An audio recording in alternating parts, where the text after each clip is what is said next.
The battery on Silas's cap lamp dying heartbeat in the absolute void of Section 4.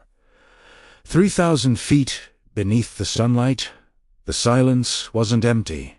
It was heavy. It pressed against his chest harder than the pile of slate trapping his leg. He didn't fear the dark. A miner made peace with the dark decades ago. What terrified him was the silence, because silence meant the ventilation fans had stopped, and if the air wasn't moving, neither was he. As the dust settled in his throat, Silas realized the promise he made to his wife was about to be broken. The alarm clock didn't ring.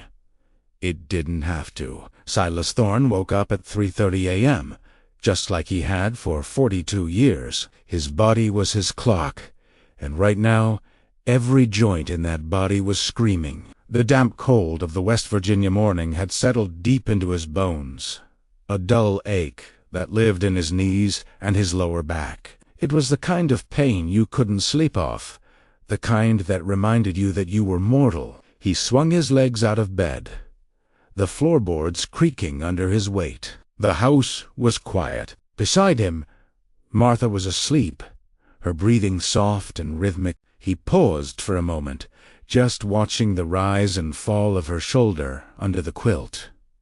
She had worried so much lately. The cough he tried to hide, the gray that had taken over his beard, she saw it all. Silas moved to the kitchen, the linoleum cold against his bare feet. He brewed the coffee strong, black enough to float a horseshoe.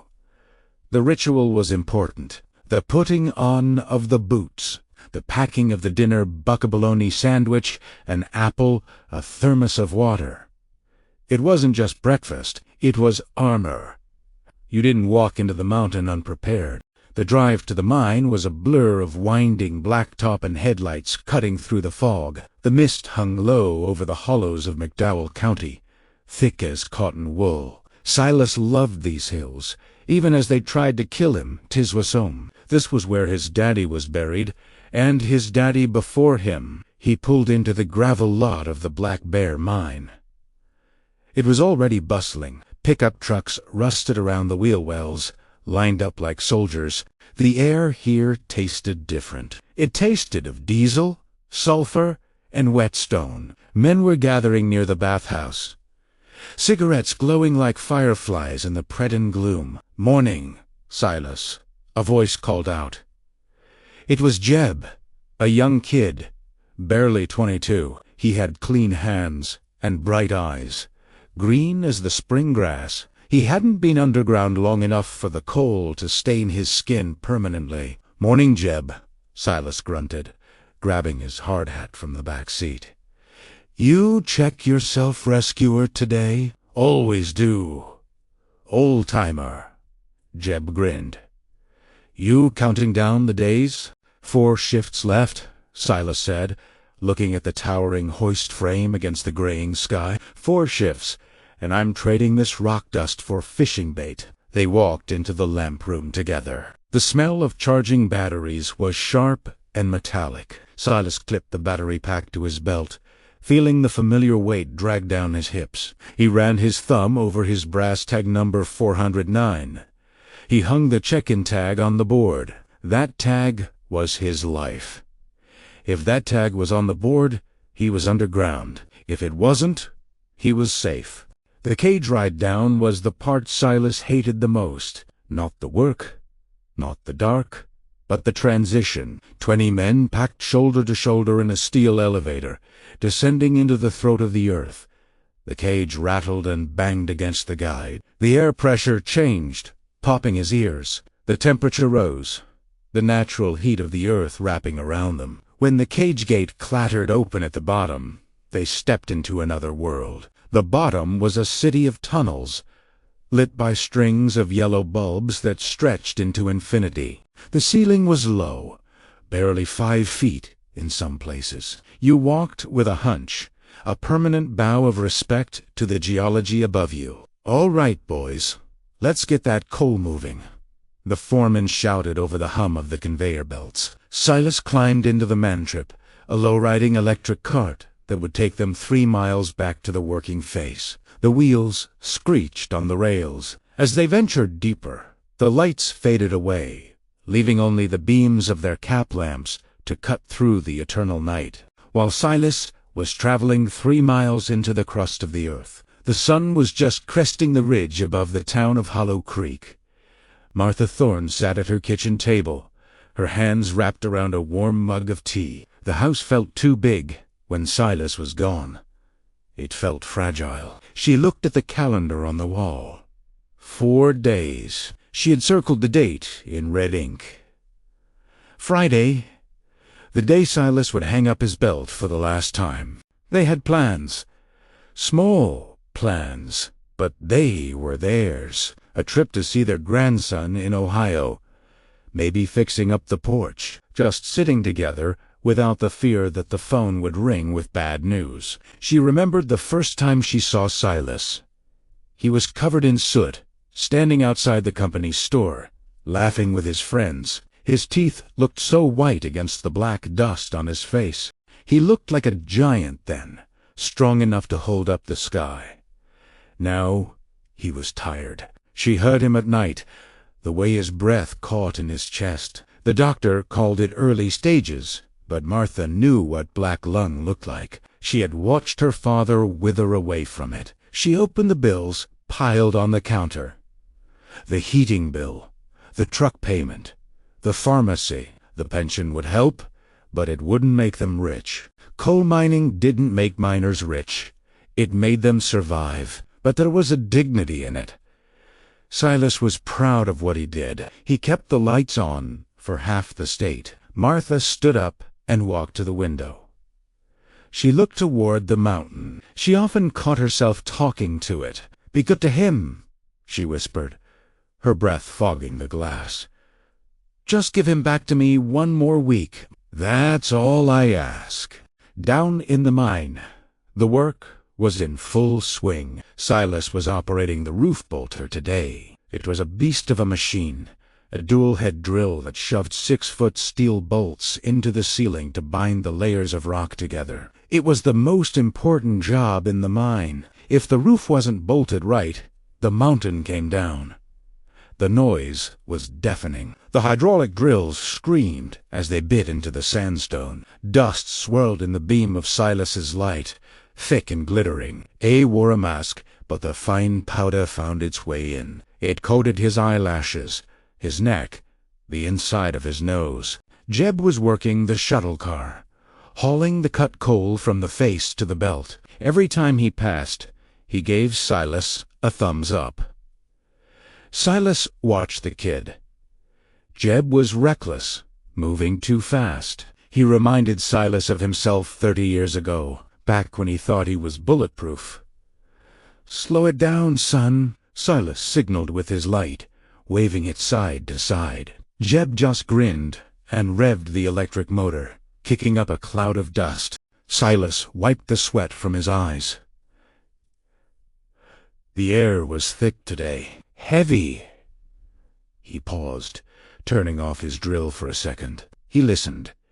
An old miner learns to listen to the mountain. The rocks dot. They talk. They groan as the pressure shifts. Usually, it's just the earth settling. But today, the groan was different. It was a low, grinding pop, like a knuckle cracking, but 1,000,000 times louder.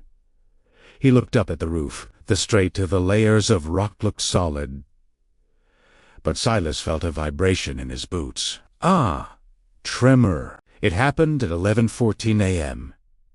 There was no warning siren, no cinematic explosion, just a sound like a thunderclap inside a closet. The continuous miner, the massive machine chewing at the coal face ahead, suddenly went silent. Then a whoosh of air rushed past Silas, blowing his hard hat backward. That was the displacement, the air being pushed out by thousands of tons of falling rock. "Roof fall!" Someone screamed. The voice was thin, terrified. Silas didn't think. He reacted. Instinct honed over 4 decades took over. He dove toward the ribbed wall of the tunnel, seeking the shelter of the solid coal pillar. The world turned into violence. The ground jumped. Dust instantly blinded him. It was a total whiteout. But black, he felt something heavy slam into his lower leg. A crushing weight that pinned him to the floor. The noise was apocalyptic, shattering stone, twisting metal, and the scream of men.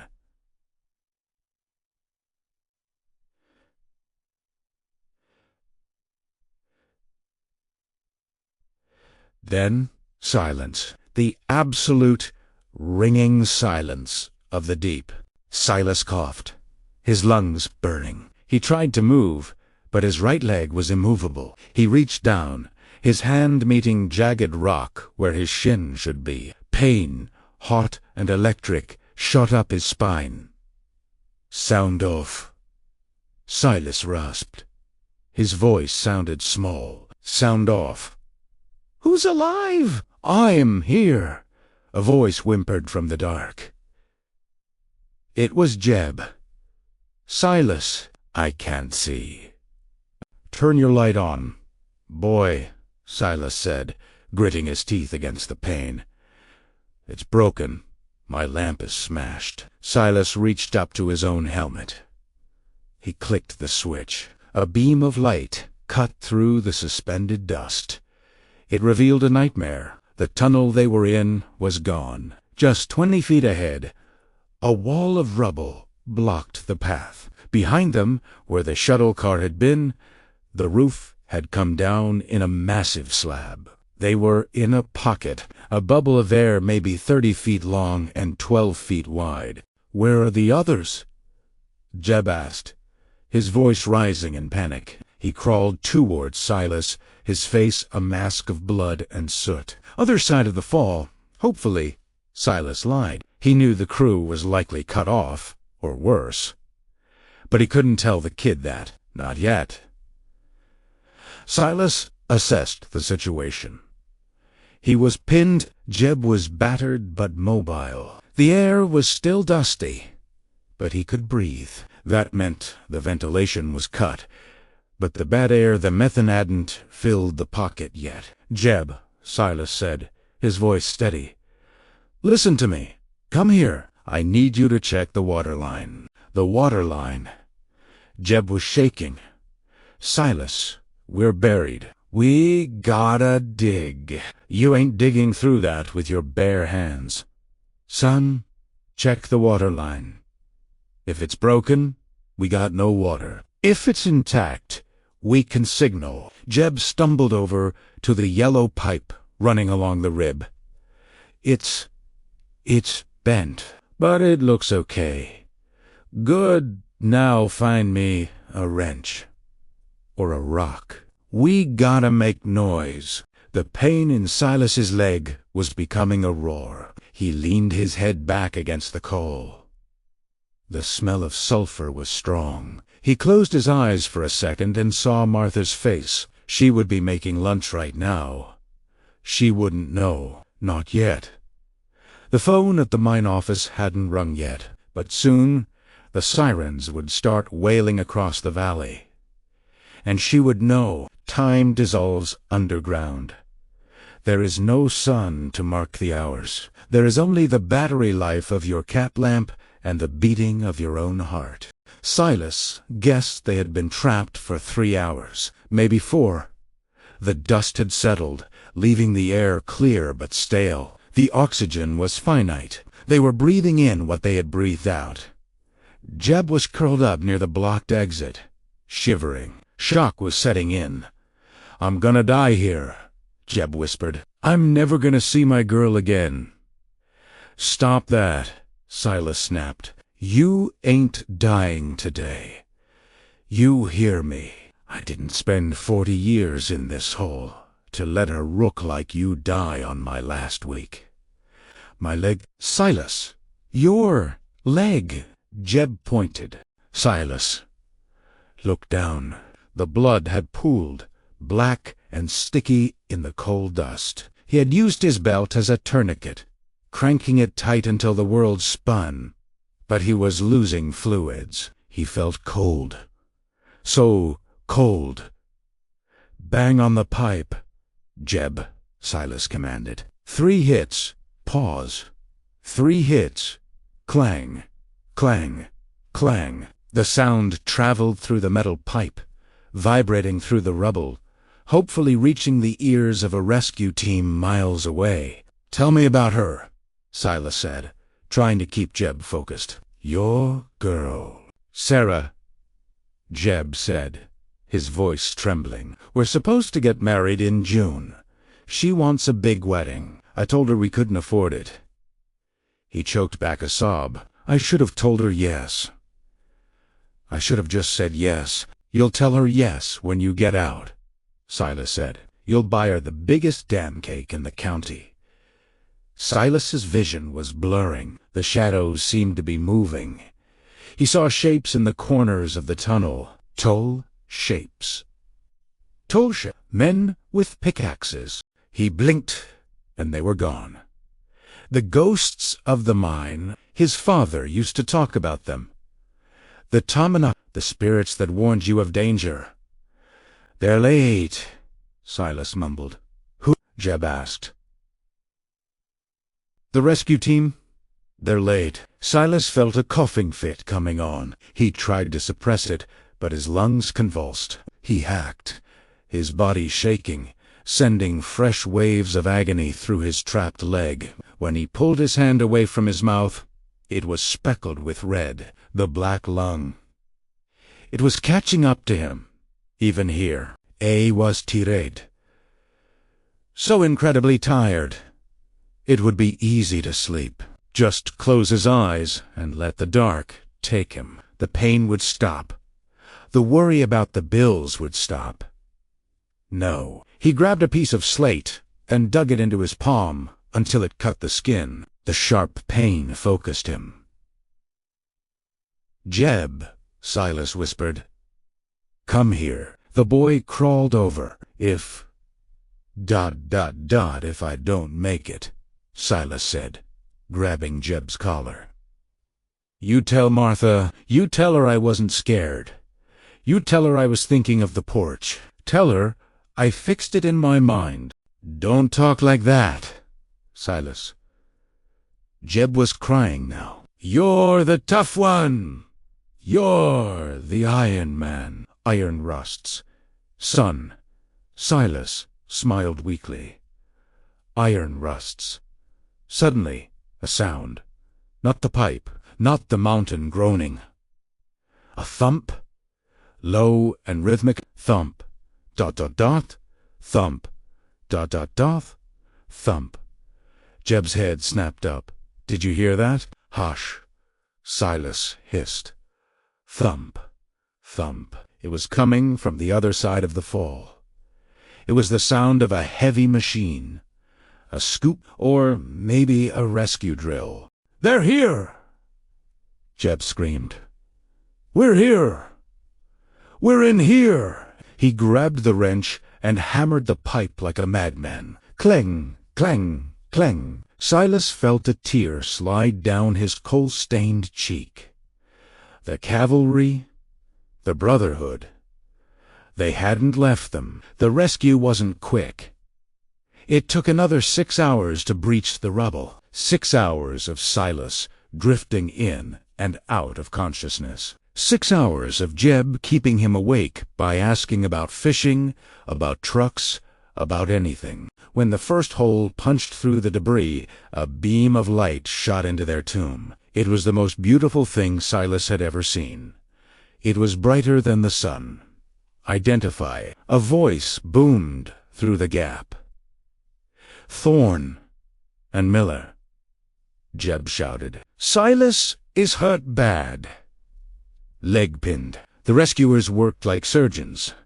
They used airbags to lift the slab of rock. The pressure release was agonizing. As the blood rushed back into his crushed limb, Silas screamed. It was a raw, primal sound that echoed off the walls. They loaded him onto a stretcher. The journey out was a blur of lights, voices, and the rattling of the mantra. "Stay with us, Silas," the medic kept saying. "Stay with us!" Then the cage. The ascent, the air pressure changing again. ears popping. When the cage reached the surface, the cool night air hit Silas like a physical blow. It smelled of pine trees and rain. It smelled of life. He was carried out into the floodlights. The crowd was silent. Wives, mothers, children, they stood behind the yellow tape, their faces pale with waiting. Silas! The scream tore through the silence. Martha, she broke through the line, ignoring the company men trying to hold her back. She ran to the stretcher, her hands hovering over his face, afraid to touch him and cause more pain. "I'm here, Martha," Silas whispered.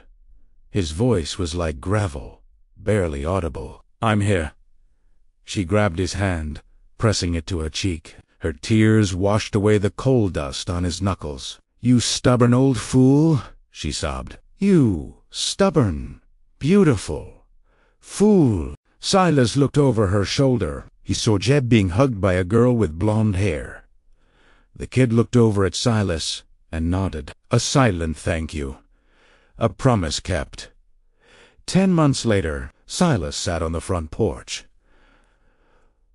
A cane rested against his chair. His right leg was stiff, filled with pins and rods, and he walked with a heavy limp. The mine was done with him, and he was done with it. The morning mist was lifting off the valley. He could hear the distant hum of the coal trucks on the highway, hauling the black gold north. But he wasn't part of that rhythm anymore. Martha came out with 2 cups of coffee. She sat beside him, draping a blanket over his legs. "Mail came," she said softly. "Pension check is there." Silas nodded. "Good." He took a sip of the coffee. It tasted better out here. It tasted like freedom. He looked at his hands. The coal dust was gone from the creases of his skin. Mostly. But the memories were etched in deep. He thought of the men still down there. The darkness. The heat. The brotherhood that only existed 3,000 feet down. He missed it. God help him. He missed it. But then he looked at Martha, watching the birds at the feeder. He looked at the cane. He looked at the mountain that had tried to eat him and failed.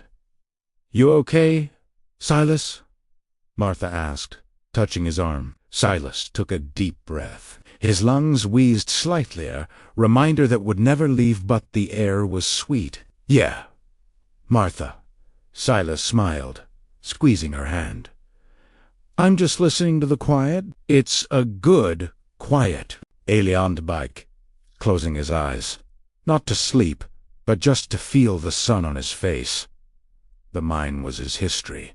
But this was his future. And for the first time in a long time, Silas Thorne wasn't waiting for the roof to fall.